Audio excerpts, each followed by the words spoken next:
की सुरक्षा के लिए योगी ने लगा दिए एटीएस कमांडो। 50,000 जवान, 30,000 सीसीटीवी, हाईटेक ड्रोन से की जाएगी निगरानी। उत्तर प्रदेश के हापुड़ और मुजफ्फरनगर के अधिकारियों ने यात्रा को लेकर दी बड़ी अपडेट।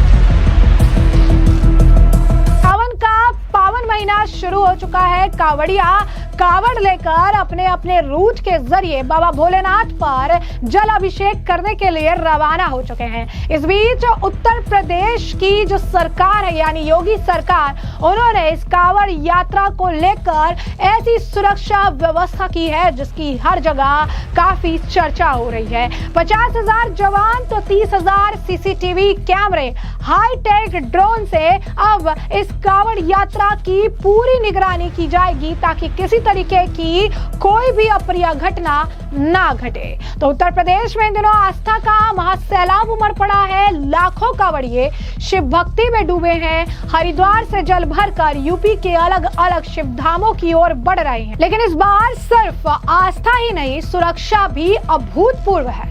प्रदेश में चल रही कांवड़ यात्रा के लिए सरकार ने महाकुंभ स्तर की सुरक्षा व्यवस्था खड़ी कर दी है।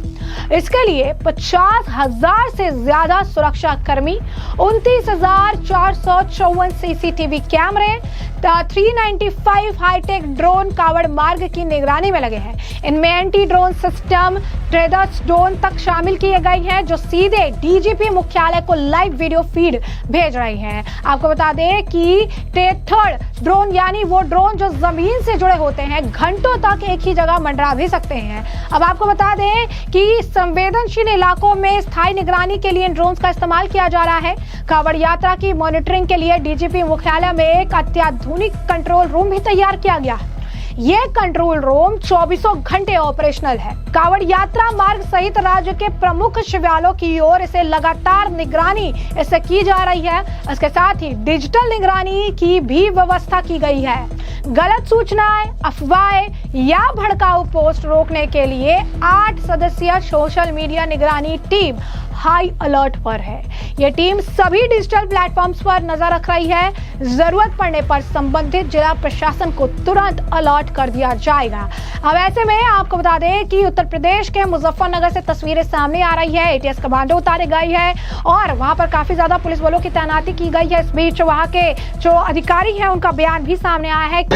देखिए, हमारी एटीएस की टीम 35 लोग आए हुए हैं और जगह जगह पर इनको जो है तैनात किया जा रहा है। जहां पर भी हमारी आवश्यकता लग रही है, जहां पर भी हमको संवेदनशीलता लग रही है, उसी हिसाब से इनको हम नियुक्त कर रहे हैं।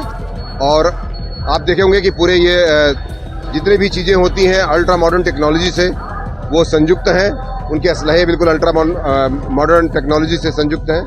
साथ ही साथ हमारी बीडीडीएस की टीम आपके पीछे खड़ी है, बम डिस्पोजल की, जो जगह जगह एएस चेक कर रही है। साथ ही साथ आरएएफ भी है और टेथर्ड ड्रोन भी आ चुका है। आपने देखा हुआ टीम, हालांकि बारिश हो रही है लेकिन इसके बाद भी हमारी सारी टीम पूरी तत्परता के साथ ड्यूटी कर रही है। और अभी हम इसके साथ लेकर के जो है फ्लैग मार्च की तरफ आगे बढ़ रहे हैं ताकि श्रद्धालुओं को कोई समस्या न होने पाए। अगर इनपुट भी होगा तो हम आपसे शेयर नहीं करेंगे, पहली बात तो। दूसरी बात, हम निश्चित तौर से सतर्कता बेहतर है, पहले प्रोएक्टिव पुलिसिंग करनी चाहिए। अगर कोई समस्या आती है तो पहले उसका समाधान करेला, यही बेहतर पुलिसिंग का अंदाज है और यही होना चाहिए। इसीलिए हमारी टीम पहले सक्रिय है और कोई समस्या न आई है न आएगी, इसी बात पर तत्परता के साथ हम काम कर रहे हैं। ऐसा बिल्कुल बेबुनियाद बात है। कुछ एकाध लोगों से त्रुटि हो गई थी, उसको वापस ले लिया गया, खत्म हो गया है। तो जैसे कि मुजफ्फरनगर के एसएसपी का आपने बयान सुना, साथ ही साथ आपको बता दें कि एक अलग टीम इलेक्ट्रॉनिक मीडिया के लिए भी बनाई गई है। यूपी 112 और अन्य संचार माध्यमों से मिली जानकारी को भी रियल टाइम पर मॉनिटर कर रही है। मानव संसाधन की बात करें तो सरकार ने अब तक 587 राजपत्रित अधिकारी, 2040 जो है निरीक्षक, 13,520 उप निरीक्षक और जो आपको बता दें कि और इसी के साथ 39,900 965 कांस्टेबल्स यानी अराउंड आपको बता दें कि 40,000 कांस्टेबल्स को भी कावड़ मार्ग पर तैनात किया गया है। महिला सुरक्षा का भी खास ध्यान दिया गया है और 1,486 महिला उप निरीक्षक और 8,541 महिला कांस्टेबल इस यात्रा को सुरक्षित और सुचारू बनाने के लिए फील्ड पर है। इसके अलावा पीएसी और केंद्रीय बलों की 50 कंपनियां और 1,424 होमगार्ड्स भी इस तंत्र का हिस्सा है। उत्तराखंड, हरियाणा, दिल्ली और राजस्थान के साथ समन्वय के लिए भी व्हाट्सएप ग्रुप बनाया गया है। इसी के साथ साथ अब उत्तर प्रदेश के हापुड़ से भी तस्वीरें सामने आ रही है और उत्तर प्रदेश के हापुड़ के एसपी ज्ञानंजय सिंह का भी बयान सामने आया है। क्या कुछ वो बता रही है कांवड़ यात्रा की इस पूरी तैयारी को लेकर, जरा उनका भी बयान सुनिए। पूरा हम लोगों ने करीब जो है 350 सीसीटीवी कैमरे हम लोगों के पास हैं और हम लोगों ने इसको जोन, सेक्टर और सब सेक्टर में डिवाइड किया है। हम लोग का एक कम्युनिकेशन प्लान है जिसमें जिले के सभी विभाग के अधिकारी आपस में जुड़े हुए हैं। उनका एरिया डिसाइडेड है कि इस एरिया में पुलिस का कौन रहेगा, राजस्व का कौन रहेगा, डेवलपमेंट विभाग का कौन रहेगा, बिजली विभाग का कौन रहेगा, इसी तरह से खाद्य एवं रसद विभाग का कौन रहेगा। इस तरह से सभी विभागों को हम लोगों ने एक कम्युनिकेशन प्लान दिया है। साथ ही साथ अस्थायी चौकियाँ हम लोगों ने स्थापित की हैं और हम लोगों ने 121 शिविर चिन्हित है पहले से, उस पर भी ड्यूटी की लगाई है। ब्रजघाट पे स्पेशल ड्यूटी है, साथ ही साथ 8 जो हमारे शिवालय हैं उसमें ड्यूटी ले। 3 चरणों में एक तरह से 7 स्तरीय व्यवस्था हम लोगों ने किया है। जिले और रेंज और जोन के बॉर्डर पे ड्यूटियां हैं, जलाशय पे अलग ड्यूटी है जहां से पानी उठाते हैं, शिवालय में अलग से ड्यूटी है, उसका अलग प्लान है और इसी तरह से मार्गों में अलग ड्यूटियां हैं। इस सब प्लान को हम लोग क्रियान्वित कर रहे हैं और अभी हम जिलाधिकारी महोदय के साथ हम लोग ग्राउंडशील हैं। सभी व्यवस्थाओं की अंतिम परिणत तक हम लोग पहुंचाने की कोशिश कर रहे हैं और करीब करीब हमारी तैयारी पूर्ण हो चुकी है। तो जैसा कि आपने हापुड़ एसबी का बयान सुना है, तो साथ ही साथ आपको बता दें कि जैसा कि हमने आपको बताया कि कांवड़ यात्रा शुरू हो चुकी है। लगातार कांवड़िया जो है अलग अलग तरीके से बहुत ही आप कह सकते हैं खूबसूरत कांवड़ लेकर अपने अपने रास्ते जा रही है। इस बीच एक तस्वीर सामने आई है जिसमें आजादी को लेकर एक पोता जो है वो इस कांवड़ यात्रा पर निकला है, जिसका बयान सामने आया है। जरा देखिए इसकी झलक और सुनिए क्या कुछ उसका भी कहना है।